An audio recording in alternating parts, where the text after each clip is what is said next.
welcome to midweek Wardy's Waffle. I wasn't going to do one this midweek. I was going to wait till Sunday, but we're just finishing off the last of this Heavyland sugar beet that you saw in last week's videos. And this coming Sunday will be the part one of our visit to Newark Sugar Beet Factory, where this sugar beet goes to.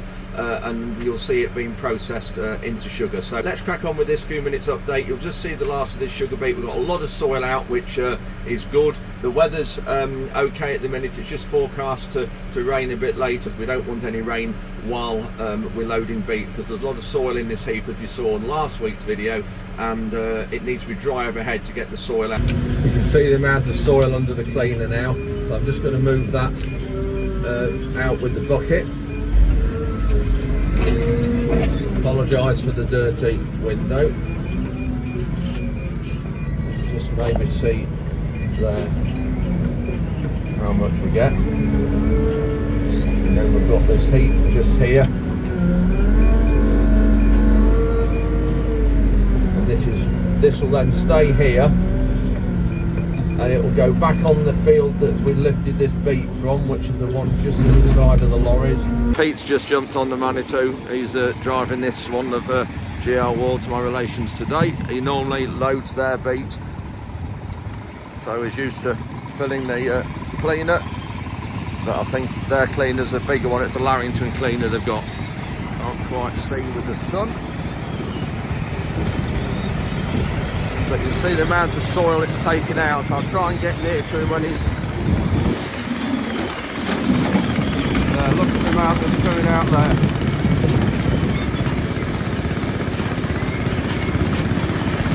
And then up there as well. And then even this second cleaner, the only thing is there's quite a lot of chippings on here. You can see the white stuff, because the beet's dropping in the hopper and just damaging it. But the amount of soil that's coming out, well worth putting through. And that is the soil from, what did I say, 30, 29, 39, 40 loads. So a big lot of soil.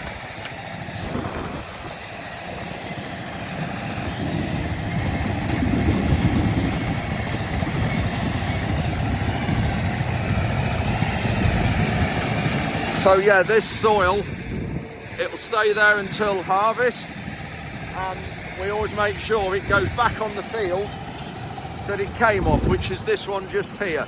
And that's because there's a disease in soil called violet root rot that you get if you grow beet in too close a rotation. So that means if you grow beet too frequently. We're having it 1 in 4 years here, which is as close as we need to, as we ought to have it. And if you grow closer than that, and even 1 in 4, we can still get violet root rot with the 1 in 4 rotation. Pete's just moving his lorry forward quick.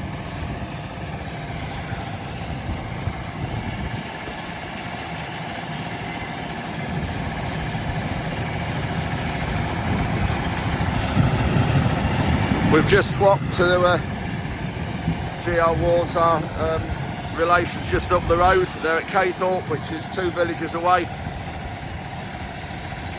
think we'll get on better with them. The previous contractors did a good job for us, been with us a long while, but I just felt the last year or two we just needed to change and just get some of this heavy land away a bit quicker, which hopefully this is what we'll do now. You can see the hopper's nearly actually underneath there. We do try and not overfill the hopper. It does take more soil out if you let the hopper nearly empty before you put some more in. The only trouble is it does just take a bit longer to load lorries when you do that. But we can load a lorry in about 20 minutes, something like that. But with the amount of soil that's coming out, it's well worth just taking the time.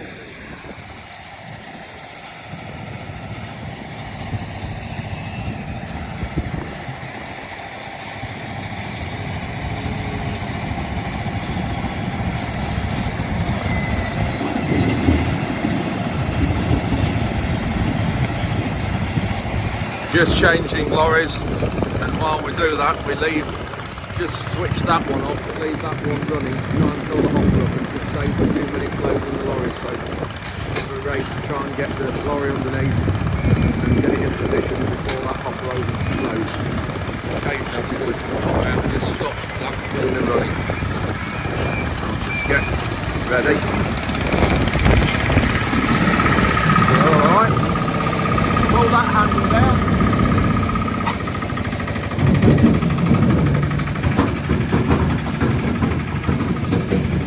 Just starting to overflow. Fine. I better get back and put some more in that one.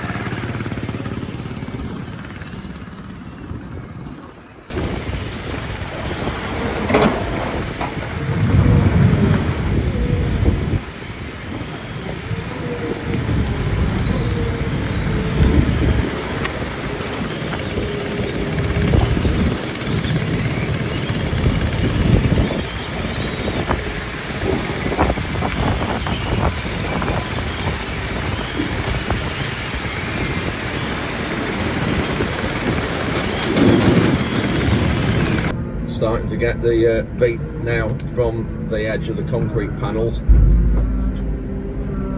Just got to watch the uprights.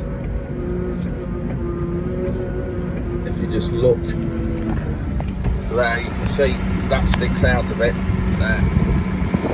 Just catch the bucket on that if you're not careful.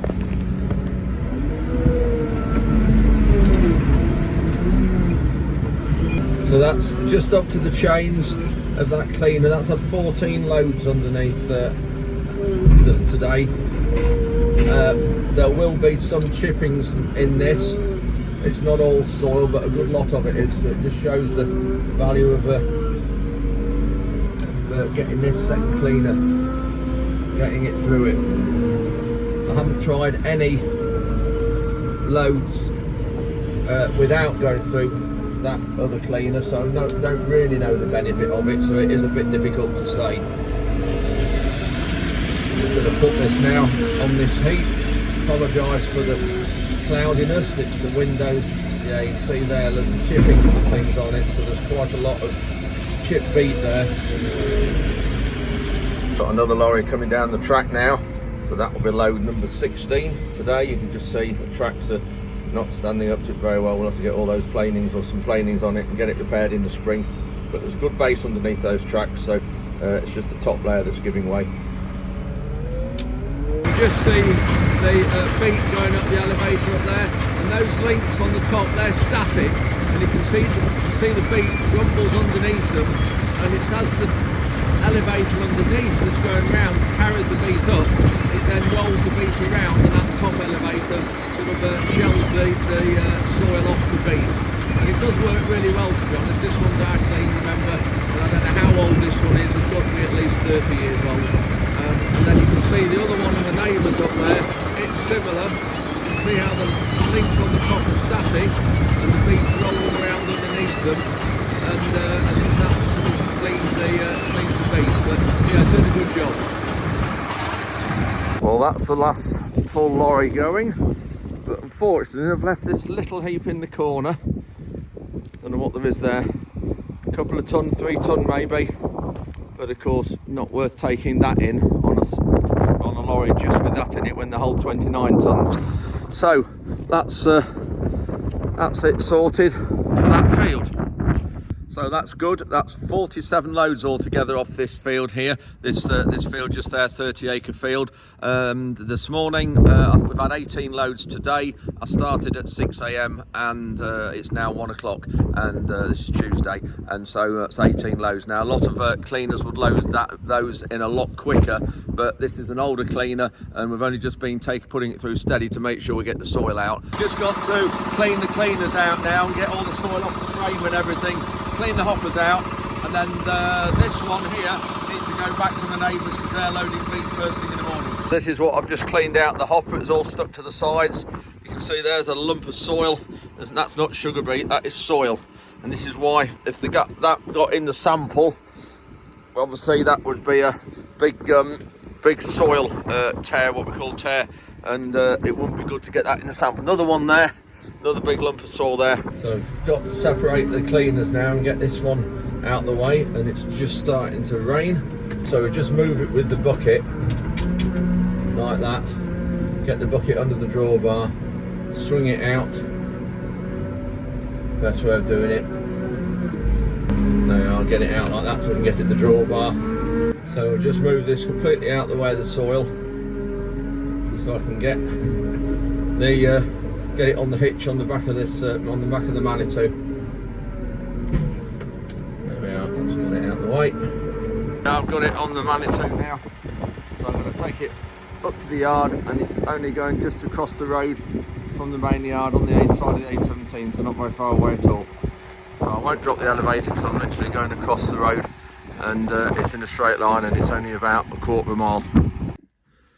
So it's Wednesday morning. I've just popped back in the office just to have a look at the data from yesterday's loads that we've taken in. And I must say I'm a bit disappointed with the soils and the amount of soil we've got in some of the loads and how it's been tested. But I'll just show you this in a minute because, yeah, you can just see why I'm not quite happy with it.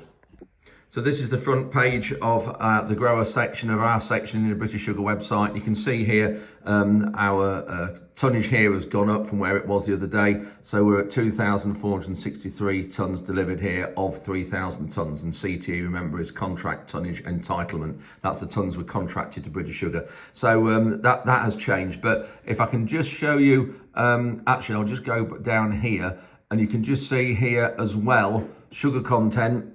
We're not quite so much above the factory as we were now. We're only 0.5% above. And our dirt tears, this is where I'm not happy about, our dirt tears now are the same as the factory, which you remember the other day they weren't, they were a lot better. But due to what I'll show you in a minute, that's why they've come right up. So these lines here show you the average of all the loads we've taken in over the last few periods. Apologise for the noise in the background, it's Nala chewing a bone. Yeah, this is where I was loading a beet yesterday. You can see this line. If you look along here, sugars have dropped continually to where they were, so with 16.11. This is really odd because it's all out the same field and lifted the same day, yet we're 0.5% lower sugar there than, this week than last week. This is the one that I'm not happy with, is the dirt tears, and I'll just zoom in on that one, and you can see there, yesterday we averaged 10.08%, way higher than what we ought to be, especially with having two cleaners. You can see the week before we were 6.31, and this is why I'm not happy, because that was the same field lifted the same day. And if you look at the difference in soil on there, there's a big difference this last week, all in the same heap. Obviously, these were two fields here that were lifted earlier on in the season in October and the end of September. But just focusing on that, I'll now just go into this date here and highlight these loads. And you'll just see why I'm not happy with it. Just zoom out a little bit, so just bear with me. If we go down here, these are individual loads now, all these are. Now, remember I said we're on reduced sampling, so it's completely random sampling, so we don't know which load's going to be sampled. The computer system at British Sugar determines that. So you can see now, yesterday morning, these are the loads from the start of the morning, down at the bottom here, 11.2, so it went 1, 2, 3, 4, 5, 6. It was the 7th load that was sampled. And it then said, of course, all the previous loads were that 11.2% soil. And then also it goes 2 loads after that sample. So that one sample did 9 loads. Now, if I hold a cursor over there, it says, you can see there, it says in that sample was 1,000 kilograms. So that's a ton of clods. That's what it's estimated in that load, which is a huge amount. And then if we go back up here, we've gone more. We go 13. So we've got 1, 2, 3. 1, 2, 3, 4, 5. There's 5 loads there on that 13% sample. And then you go further up here, and then we've got back to 3.9. So how can it go from 13 to 3.9? British Sugar do have a system of complaints, so I am going to email in and put official complaint in here. They are quite fair usually with it, but hopefully I need to get some of these reduced, because the amount of tons difference in a load, if you look here now, I'll just scroll there. This is the column we're looking at. So that means That load is 16.2% sugar, but there's 28 tonnes of sugar on that load. Now that, remember, is a low dirt tear load at 3.9, so 28 tonnes. If I scroll down here, we get to the 13% ones, which are there. Follow that line across, we're only 25 tonnes of sugar because the sugar's dropped from 16.5 to 16.19%. The soil has risen, so we have now only 25 tonnes of actually sugar beet on that one, or sorry, sugar, which is what we paid on that one load. Now, if I go down here to one of the weeks we were taking in earlier in the season, so we go 13th of November, look down the bottom there and scroll along, and I'll go into those loads. Remember, we had 25.5 tonnes of sugar on the loads that I loaded yesterday. If you look here, look, we're straight away there up to nearly 30 tonnes, 29 tonnes. We have a 30 tonnes there, and that's because the sugar was 17.06 and the dirt tear was down to 4. So it just shows how much difference having low soils and high sugars make. So we've lost 5 tonnes per load on that field. But even with those high soils, this third field has still done really well. It's done 109 tonnes per hectare. So it just shows if we'd had low soils and if we'd had high sugars, same as earlier in the season, then that figure probably would have been 112, 115, which is the highest yield we've ever had. Anyway, pleasing at the minute, 109 tonnes a hectare for the last field, 109 tonnes a hectare for the field before that, and then just up there, we are just over 100 tonnes a hectare for the first field, so that's really good. I will just add that those 3 fields are really good yields, but when we get onto the light land, up onto the heath, if we get to 75 tonnes a hectare, I think that's going to do really well because of the summer drought. The beet really suffered up there a lot. And this is just a picture of the sugar beet when probably in August time, I dug a couple of roots to compare, and you can see the light land is half the size to the heavy land. So yeah, we are going to have seriously a lot lower yields when we get onto the light land. So you can see now, just looking at that, how important it is to have high sugars and low soil content. And this is the problem with lifting this type of land later in the season. If this had been lifted in, say, October time, we would have had higher sugar and lower soil. But the thing is, sugar beet puts on weight in October, November, so we wouldn't have quite have had the weight. So it's difficult to estimate how much we would have lost. But looking at that, on the number of loads, we had 47 loads in this out of this field. If we reduce that, say, to 44 loads to allow for lifting it earlier and increase it by 5 tonnes per load of sugar, that's another 215 tonnes of sugar we'd have had. And at £27 a tonne, that equates to about £5,500. So you can just see the value of lifting sugar beet early or before the weather closes in on difficult soils. Anyway, that's enough of me over this midweek update just on the sugar beet. We'll finish it there. Hope you've all had a great Christmas break and look forward to the new year. And Happy New Year to everybody. Thank you to all the followers and all the viewers of this channel. Really appreciate it. Appreciate your questions and comments, and I enjoy asking them, and I learn a lot from them as well. So thank you very much for that. And yeah, and we'll see you in New Year's Day. It will be with part 1 of the visit to Newark Sugar Beet Factory.